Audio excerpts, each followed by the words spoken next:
Hello, everybody. Welcome to our live.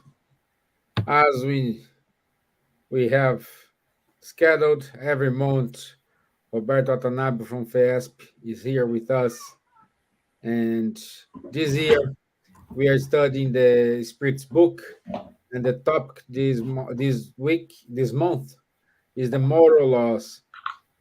Is a huge chapter, so he split this in parts. So today is part one of the chapter.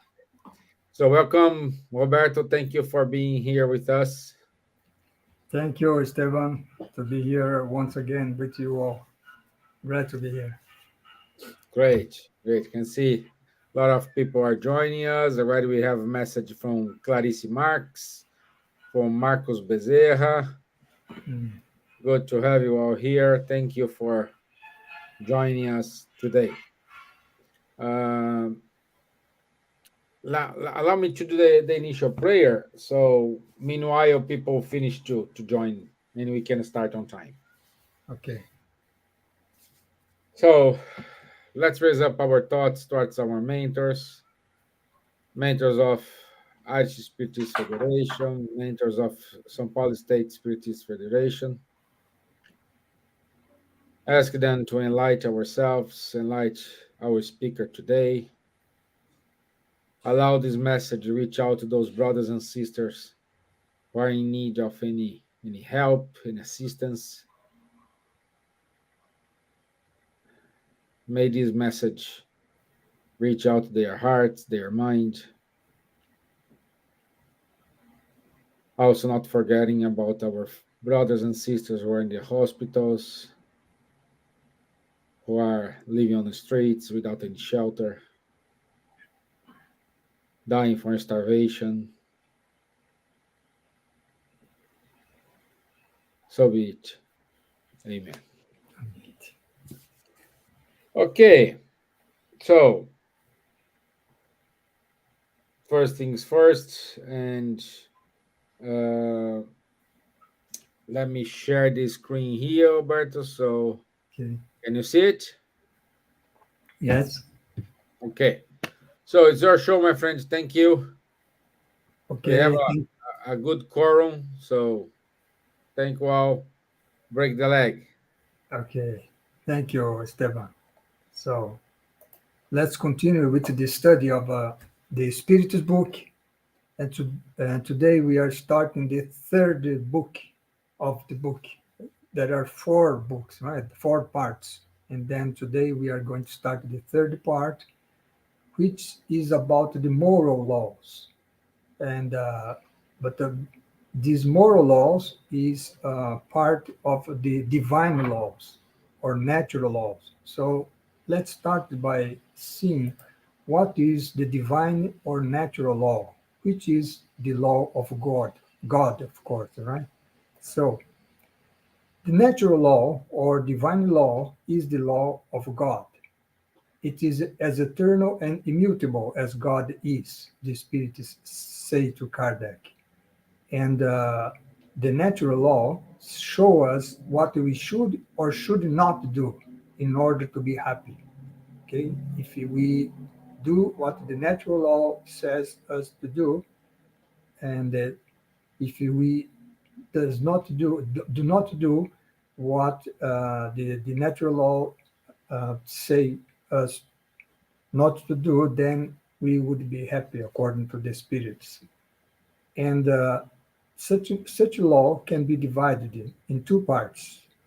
One part is that one that regulates the, let's say, the material world, which is the physical laws. The Such laws regulate the movement and working of inert matter, right? So the movement of the planets, for example, the galaxies, this solar system, all the atoms, molecules. So all these kind of things are regulated by the physical laws, which is studied by science in general. And then, by the other hand, we have the moral laws, and that applies only to the intelligent principle, to spirits, right, which are us. And that's why moral laws, they concern humans, ourselves, and our relations with God and our fellow beings. So very close to what Jesus used to say, right? So to love God above all things and to love our neighbor. And then these moral laws is divided in 10 parts, according to Kardec. And that is what we are going to see today, the first part. Um, but before talking about the 10 laws, we are talking about the moral laws. So let's see first what is morality. And according to the Spiritism book, morality is the rule of a good conduct, which is, well, at the end of the day, is the ability to distinguish between good and evil. So, what is good according to the Spiritism book? Is everything that get close to God, and evil is everything that deviate or get away, right, far from God. And when we do good in our lives, we behave correctly when we do everything for the good of all. And for them, the spirits say, we obey God's law. So that is the base of a morality. And then the moral laws, what does it mean, right? To do everything for the good of all. Uh, to do that is to follow the moral laws. And then the moral laws, for be more practical to our understanding, Kardec divided it into 10 parts. Actually, he proposed it to the spirits to divide in 10 parts, and they said, well, that's okay, right? It's not exactly that it is in 10 parts, but for you, it's okay. And then what are these 10 moral laws? The first one is the law of worship God in this case. And second law is law of labor. Third law is law of reproduction. The fourth is preservation. Then we have the law of destruction, which is very strange to have that, but we have also this law of destruction, law of society. So we are going to see these six first laws today. Then next month we will see the other laws, which is the law of progress, law of equality, law of freedom, and finally the law of justice, love, and charity. And these laws, they cover all the circumstances of our life, because if we reflect about them, we will see that all these 10 laws reflects the circumstance, all the circumstances of our lives. And the most important is the 10th law, the last law, right? Which is the law for justice, love, and charity. Because, as the Spiritists say to Kardec, is the one that allow us to advance the farthest in our spiritual life. And also it sums up all the others. And it means that if we follow this law of justice, love, and charity, then automatically, let's say, we are going to following all the other laws, because in some way, um, to be a just person, to love our neighbor, to love God, to to to to have charity for our neighbor, that means that we are going to follow the other laws correctly, right? So that's what the spirits say to Kardec. And then now let's start to see the first law, which is the law of worship.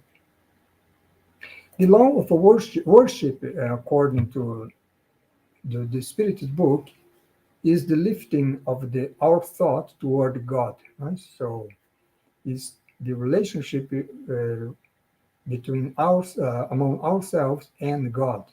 and it is the result of an innate sentiment in humankind, the spirits say to Kardec, right? Because we have this sentiment in all peoples around the story and around the globe. And such innate sentiment of worship that we have toward God are expressed in different forms according to the different cultures. And that's why we have different worship forms, outward worship forms. Like, for example, there are some religions that have rituals, for example. Spiritism we don't have, right? But there are many religions that have rituals, and those rituals are useful to set a good example to others, right? But what the spirits say to Kardec is that it is not enough just to follow, to observe such outward worship forms. Huh? We Because if we do that only out of affectation and vanity, we set a bad example to our neighbors. The spirits say, right? For example, if we worship God, but we are selfish, for example, we are a cruel person, that is something that does not combine, right? So in that sense, it would be a bad example because in our practical life, we act as a selfish person, and then regarding religion, we follow the worship forms, and the people see and think, well, he he seems to worship God, but in his practical life, he acts in the opposite direction, right? Because just a reminder, right? What is morality? Right? What is good and what is evil? Evil is everything that deviates from God. It means that if we worship God, but we live in a way that we deviate from good, then we are doing the opposite. So that's the case here. And then the spirits say that God prefers those who sincerely worship from the bottom of their heart, doing good and avoiding evil. So that's the most important. So it means at the end of the day, it is not what we manifest exterior in our in outward worship form, but is what we do actually we do, which has is important in our lives. And we have also the situation of the contemplative life, right? Sometimes a person decides not to be very mixed to people because people are evil. I may have a bad influence from others. Then I decided to live a contemplative life, and in a kind of isolated way, right? So because in that situation, I will be tightly connected to God, right? So that's the problem is that it has no merit before God, because in such case, as I live isolated from people, I do nothing evil for them, right? But on the I also do not do any good for them. So that's the problem, because um, it would be an entirely personal life and of no use to humankind. So here we must remember the advice of Jesus, right? Love your neighbor. So to love our neighbor, we must live with them, right? So not in an isolated way.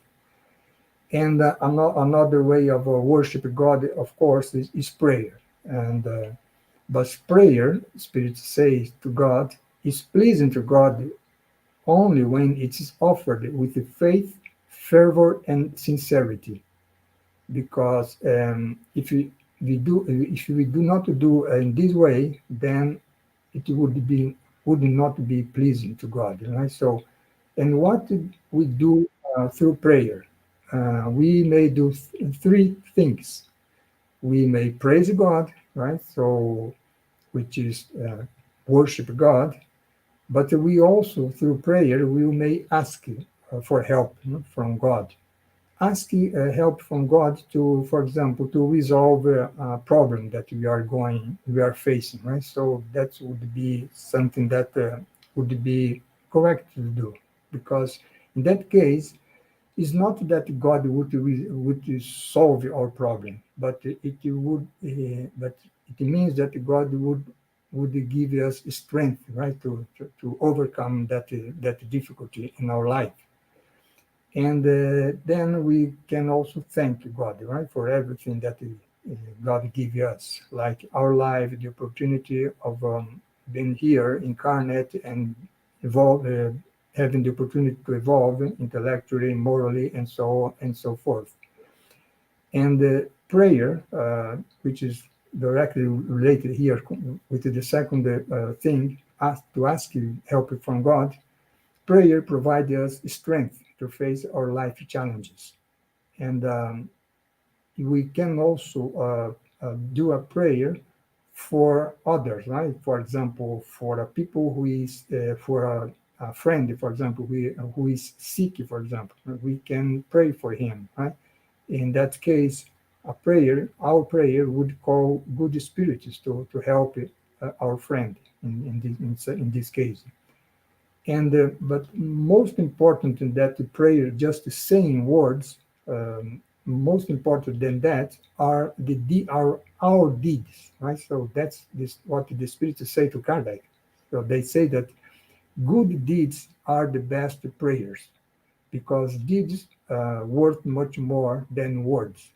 It's the same way as in the situation of outward worship form, right? So we can pray a lot, but if we don't do good deeds, that is something that is being of no use, right? To pray a lot, but not being good. So that's what's the situation here. And so this is what we have to talk about, the law of worship, and then now let's go to the law of labor. So everybody needs to work, right, in our life. So that's why labor is also a law of a nature, and is a necessity per se, because through labor we get what we need, right, to our life, um, to our preservation. So why we need to work, because civilization increases people's needs and their enjoyments, and but to reach that needs, to fulfill that needs, and to have those enjoyments, we have to work more. So that is the situation here, right? So labor has a double objective: the preservation of our body, and at the same time, the development of our intelligence, of thought. So this is the double objective, right? We, we, we have this, we can evolve here, right, in our intelligence. And without labor, the spirits say, humans would remain in intellectual infancy, because through labor we develop the industry, we develop science, technology, all the art, culture. So is a very important way to evolve. That's why it's also a law of nature. But we work, but we also need to rest, right? So the rest is also a law of nature, because the rest is something that comes after labor, because we work during the day, we rest in some time during the night, and sometimes of the day, in order to be ready to the next day return to work. And so rest is serves to restore the strength of the body, and also to give us some freedom to, for example, to study things that interest in us, and to have it some entertainment, to practice some hobby, so something that will help us to develop our intelligence. And that's why rest is important. Important. Also to have a more to live with our family, our friends. So that's also very important, right, in our lives. And when we get old, the spirits say we have the right to retire, right? Because we don't have more the capacity to work as we had when we were young, right?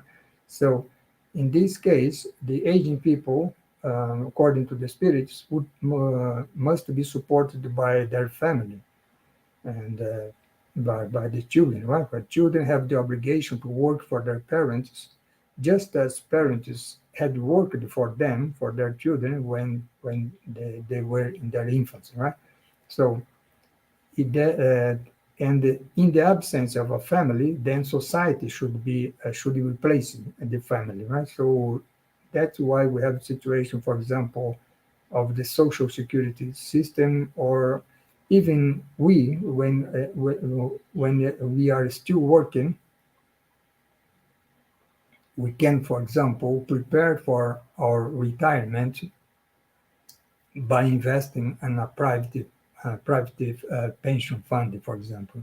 So this is all the situation here regarding labor. Uh, then next law that we are going to see is the law of reproduction. So reproduction is very important because it's also a law of nature, because it guarantees that we human beings will be living here in our earth, right? Because um, imagine, for example, that if we didn't have any reproduction in 1 century, humankind would simply disappear from Earth, right? So, and without, that's why the spirits say, without a reproduction, the corporeal world would die out. Um, we as a spirit would not die, right? If we didn't have reproduction for a century, the corporeal world, there would be no men and woman in Earth, but the spirit would still be here, right? In the spiritual world, not in the corporeal world. And so reproduction, that's why reproduction is a law of nature. And we, as human beings, we descend from primitive beings. And that's logical, right? Because we have our ascendant, well, centuries and thousands of years behind, right? And that's why the spirits say that there is a succession of human races through time. And so the races appear on Earth in a succession, right? That's what happened here on Earth.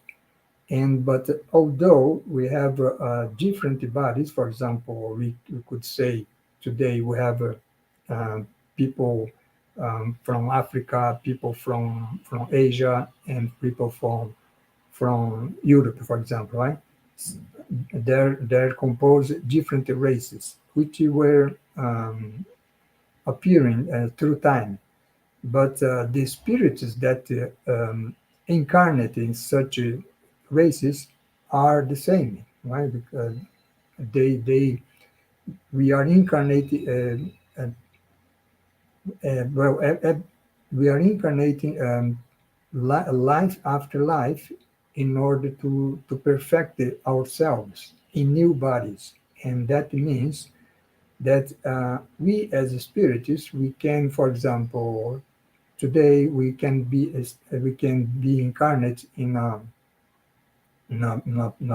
person, let's say from Europe, the other can be incarnated in Asia, in China, for example, the other in South Africa, but the same spirit may incarnate in any one of these places, right? So because the spirit must have the the a lot of experiences, and that happens when we have experiences not only as, for example, men and women, but also in different races, different places, different cultures. And so that's why the spirits say the same spirits return to perfect themselves in new bodies. And although the humans of today, which is us, we are still far from perfection, right? We are being perfecting ourselves. We have lived already century ago, thousands of years ago, and today we are more perfect than we were, for example, 1,000 years ago. But we are still far from perfection, right? So that's what the spirits are saying here. That's why reproduction is very important, because is in the state of an incarnate person that we evolve, right? And that's why the creation of obstacles to reproduction is contrary to the law of nature. But by that obstacles, the spirits means uh, the obstacles that prevent reproduction in order to satisfy sensuality. So, because in that case, it proves the predominance of the body over the soul. For example, that would be against the law of nature. But for example, if a couple decided to do a family planning, for example, right? So, for such family planning, they utilize some kind of obstacle, let's say, to reproduction. But that's in a planning.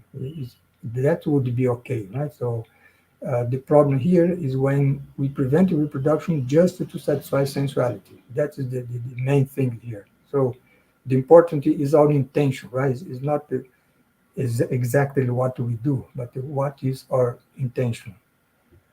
And then at the Kardec's time, we have this situation of a marriage, right? Because family is the basic cell of the society. We are going to see here later. And family traditionally are based on marriage of a man and a woman, right? So that's why the Spiritist books say here that marriage is the permanent union of the two individuals. And it's the marriage is this permanent union, and what the spirit says is that the free and fortuitous union of the sexes belongs to the state of nature. That is the animal kingdom, right? Because in the animal kingdom, um, the animals they have this free and fortuitous union, right? And, there are some species that are faithful to one another. The couple is faithful to one another, right? But in general, they are not. But we as human, we have a marriage. It's something that the spirit regards as a primary act of progress in the human society, because it establishes the fraternal solidarity between the couple, and after that between the family, right? The couple and the children. So today, the permanent union is not only a man and a woman, right? So we have many kinds of family structures today. Uh, we have even in Brazil, for example, we have the family of just one person, right? Normally a woman with his her children, and with no man that in that home, right? So today we have lots of structures of family structures, but here we have a traditional vision, right? So that's regarding reproduction, because from the family we guarantee this reproduction process, and most importantly, we reproduce. We have the education of the children, right, in a family context. Um, Then next one, we have the law of preservation. So we have the reproduction, but we also we incarnate in our body, and we must preserve our body, right, in order to evolve. So that's why self-preservation instinct is also a law of nature, not only for all the living beings, right, for animals and for humans. That's why all living beings possess it, even the vegetable, right, the plants. And regardless of their degree of intelligence, all living beings possess the self-preservation instinct, because life is necessary for beings to perfect themselves. So we need to be alive, right, to perfect ourselves. And then God always provided human beings with the means to stay alive. So uh, Earth produce everything that is necessary to us.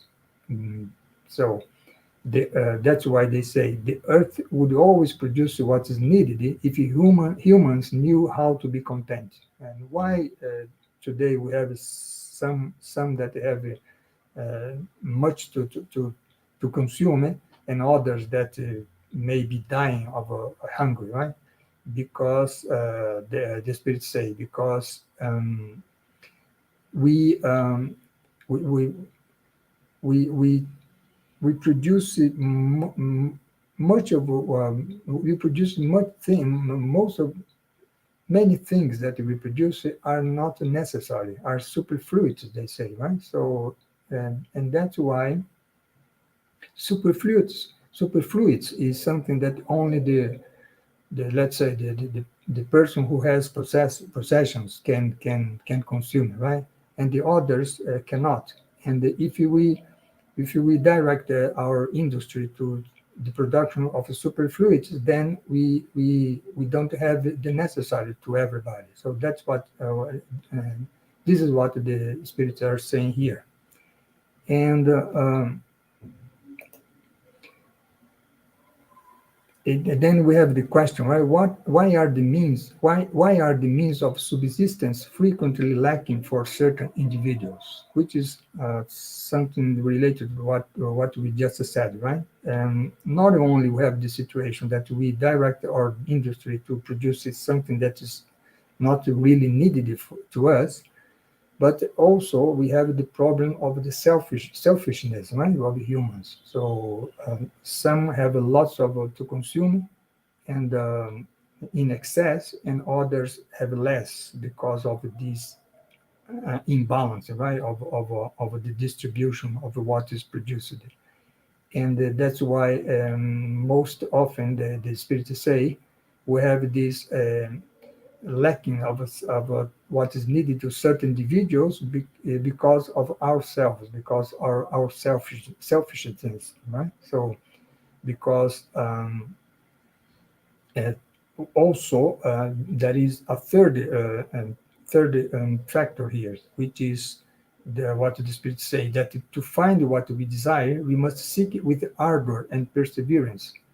And in this case, it means that some people they needed something, but let's say they need to work for that, right? So if they don't do that, then they won't satisfy their needs. So this is another situation here. And we have philanthropy in science, and which is philanthropy help is the one which is lacking, is in situation of a lacking of satisfying their needs, right? And science and technology is always increasing the production capacity, and so that improves also our material conditions, right? So now we are going to talk about the necessary and superfluous thing. So the spirits say that those who are sensible, they know by intuition the limit of what is necessary. And what they are saying here, that many times we let's say we consume in excess, right? We just need a certain amount of quantity of food, and then but we consume much more, and then we will recognize that at the cost of our own experience, which means we'll finally getting sick, right, because of such excesses. So that is what is being said here, right? So you would, if we limit it to the what is necessary, then we wouldn't have any problem, right? But if we have excess, then we will have a problem. And the line of what is necessary and what's superfluous, the spirits say, is not absolute, because as the civilization create new necessities that did not exist in the past, then that is something that now is necessary to us, right? For example, in our days, of course, food, of course, is always necessary to preserve our life. But today, for example, civilization has created the cell phone, for example. Nobody can live without a cell phone today, although there are people who live without that, right? But to be connected with the civilization, we needed that. So that's something that's necessary today. And but the civilization also develops the moral sense and the sentiment of charity, the spirits say, that leads people to mutually support one another. So it means that if we have what is necessary to us, and if we have more than which is necessary to us, then we can help someone which is doesn't have any the necessary for them, right? So that's why we live in society, in this civilization. So that's regarding the law of preservation. So then we have this law, which seems a little bit strange. It's the law of destruction, right? Uh, but destruction, the spirits say, is also a law of nature, because destruction, as they explain, is no more than transformation that is aimed at renewing and improving living beings. So what they are saying here is that the destruction affects only the corporeal part of our life, you know? Our body, for example, or nature in general, right? So only that is destroyed, because the spirit or the intelligent principle is indestructible. So we as spirits, we are indestructible. We are immortal. Our body is not. Our body is destructible, right? But that is necessary, because we reincarnate then as a baby. Then we reach our youth age, the mature, then we old age, and then and sometimes our body has no capacity anymore to work, for example, like we saw in the law of labor, right? So in that case, the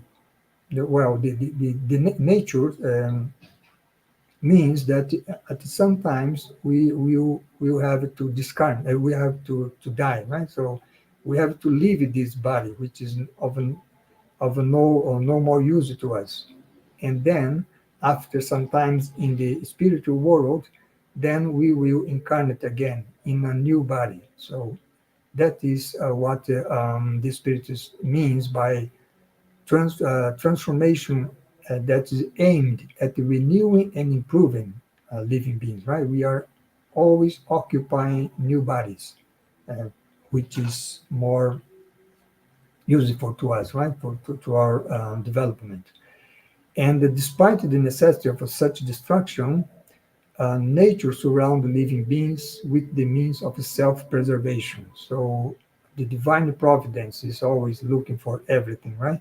So that's this act of nature is to prevent um, the destruction of living beings before the proper time, because that would retard the development of the intelligent people, principle or spirit, right? So It means that we must live our lives following the natural nature, right? So um, that's why suicide, for example, or assassination, for example, would be against it. It is a kind of a destruction which is against the law of God, because it's something that happens before the proper time.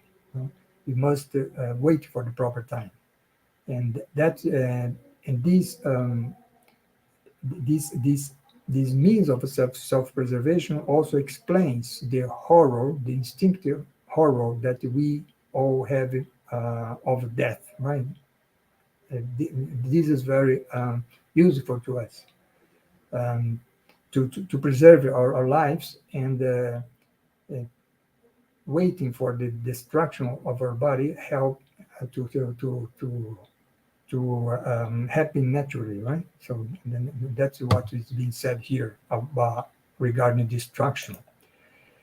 We have the destruction calamities also, right? With let's say the earthquake and tsunami, for example, and that's something that impel humankind to progress more quickly. So the spirits say, and humankind accomplished in a few years what would otherwise require many centuries. We saw, for example, in this pandemic, right? How fast we developed the vaccine, for example, which is before that we took 3 4 years to develop a vaccine, and we did that in less than 2 years, right? So that's what being said here. And but some calamities are not from nature, but are the consequences are of our own providence. For example, think about what we are doing for our environment, for example, right? So this heating of the temperature in Earth, that is something which is a consequence of our human actions on nature, right? So that's something that we should think about. And but whether death results from the calamity or for sickness or ordinary cause, um, we cannot escape it when the hour of our departure come. Right. So uh, every one of us have a certain uh, amount of time to live on Earth. Right. When that time is complete, then we must go. But we must go to the spiritual world. Right. So we just leave our body here, and then in the future we are occupying a new body. And that's why the spirits say that affects only the corporeal part of the living being, not the spiritual part. Then let's talk about war. Right? War is something that is happening today. Unfortunately, in the 21st century, we are experiencing war, right? And they are explained by the predominance of the animal nature over the spiritual. War is explained by the satisfaction of a passion, right? For example, the power, right? Something that people leads people to war. And but as we evolve, then will become less frequent because we will avoid such causes, and in the event that it becomes necessary, we will know how to make it more humane. What would be the event that it become necessary? Suppose, for example, that a country invade our another country invade our country with no purpose, right? In that case, we must defend ourselves, right? So in that case, we would go to war, but we would do that only to stop, right? Such aggression. And when men and women understand justice and practice God's law, then all nations will live as brothers and sisters, which is the next step and next stage, right, of Earth. We will say that we will leave the stage of a world of expiations and trials and go to the regenerative world. So in such a world, there will be no war anymore. Murder is also a great crime. I read this, said something about that when I mentioned the assassination. because murder take the life of another people or another guy uh, before the proper time, right? So then we cut short a life of expiation or mission. So here we have the evil, right? Because we the spirit has not the opportunity anymore of evolving here on the corporeal world, and there are some situations that we murder can happen in case of a legitimate defense. So that would be excusable because we have the law of preservation, right? But then, even that case, if we can save the life of our aggressor, right? And we should do it. Spiritism is strongly in favor of life, right? So that's why um, abortion, suicide, assassination, and also death penalty. We are Spiritism is contrary to all these kind of actions. So death penalty is also that we believe that it will disappear sometime, and the disappearance of the death penalty will signal a progress for humankind, right? Because killing a evil person is not something that we should do, because we we we we can in some we can open the door of repentance for such criminal, and also we can saving ourselves from the danger of without killing, right? For example, having them in prison, for example. And we also have the situation that um, the law, the human law is not perfect, right? So we can have a situation when, for example, an innocent person suffers the death penalty. That would be something unjust at the end of the day, right? So that's why restriction in cases of death penalty is already an indication of a progress. And also the safeguards, right, which justice uh, provided to someone which is being accused, right? For example, the right of defense. So that is something that is also a signal for progress. Now, last law that we are going to see today is the law of society. We are getting close to time. And well, God has made humans ourselves for living in society, right? So we needed to live in society because in that case we cooperate in humankind's progress by mutually helping one another. Uh, we could not progress alone, right? Since we do not do uh, all that uh, all that we need, right? We all have different faculties, and then everyone makes the different things, and then everybody benefit from that, right? So imagine, for example, which was something that happened in the far past, right? There were from a family which uh, would have to produce everything that they need, right? Clothes, food, everything, the houses. Then, in that case, that family would spend all their time just to survive. So there would be no time for education, for studying, for entertainment. So that's why living society we have this spare time, right, which is very important to us. And that's why we need to live in society, and the family ties are also a law of nature because it's directly connected to this law of society, because we say that the family is the basic cell of society, and social ties are necessary for progress, and the family ties are summed up in social times. We have our we learn to live in groups, let's say, in our family, and then we go to the society, right?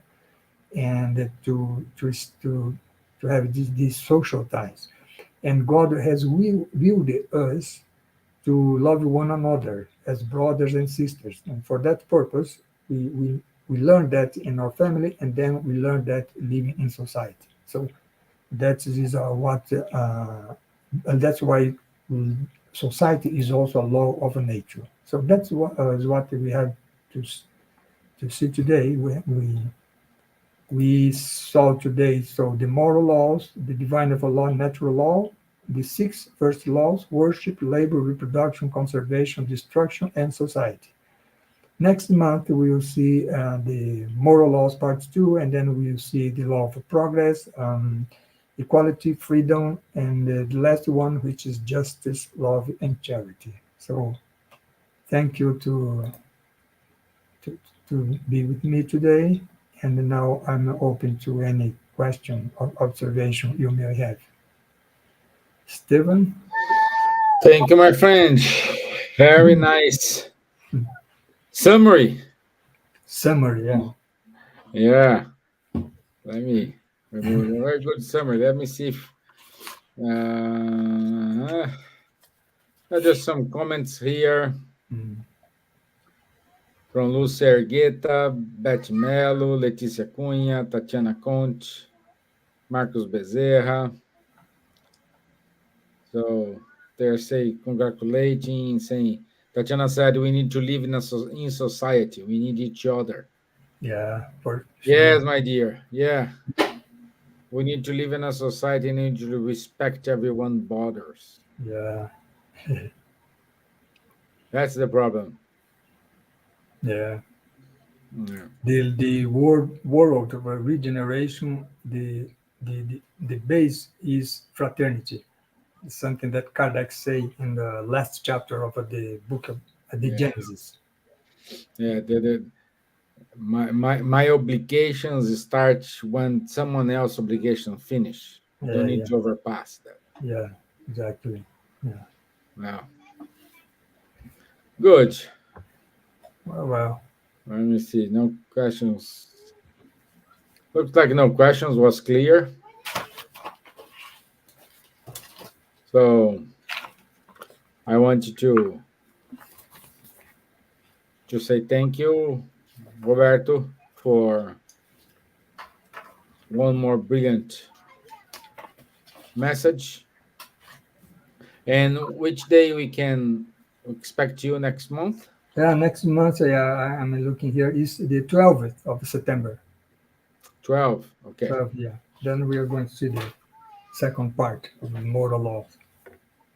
It was very Okay, good to great. be here talking Okay. about the Spirited book. Okay. Mm. So, would you mind to do the final prayer for us? Sure. Okay, so let's conclude our meeting today, um, studying the Spirited book from Kardec.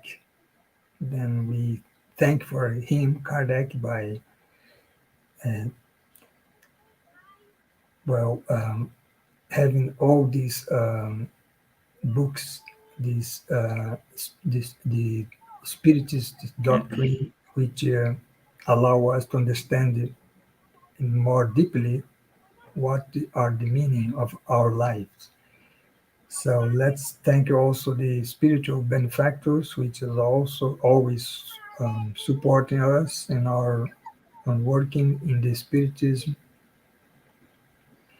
And then thanks to Jesus for being here with us, and finally to God for this opportunity of the life that we have today, and to learn to practice His laws. Thank God for all that. So be it. Amen. So, once more, thank you everyone for participating with us. Thank you, FESP. Thank you, Kardec Radio, for this amazing opportunity you're giving to us. Also, I remind you after we finish here at 8:30 p.m. like in 29 minutes. 29, no, 19 minutes. We will have our virtual healing. Please join us. Just go to our YouTube page, Spiritism Island, and don't need link. And the 8:30 we will start our virtual healing. Also, uh, in a joint effort with VSP, we will have in September a course on mediumship and spirituality. So this course it is will be given by tutors from VSP and here in the Irish Spiritists Federation. Is about 2 years a course. Everyone will receive a certificate at the end, and this is valid even in FASP in Brazil if you will return to Brazil, or here in Ireland if you will stay in Ireland. So uh, that we do have many enrollment, and we Yeah. expect to reach our goals.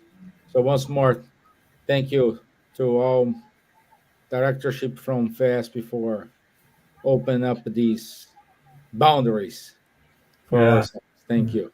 Let's work together. Yes, yes. Okay. Thank you, my friends.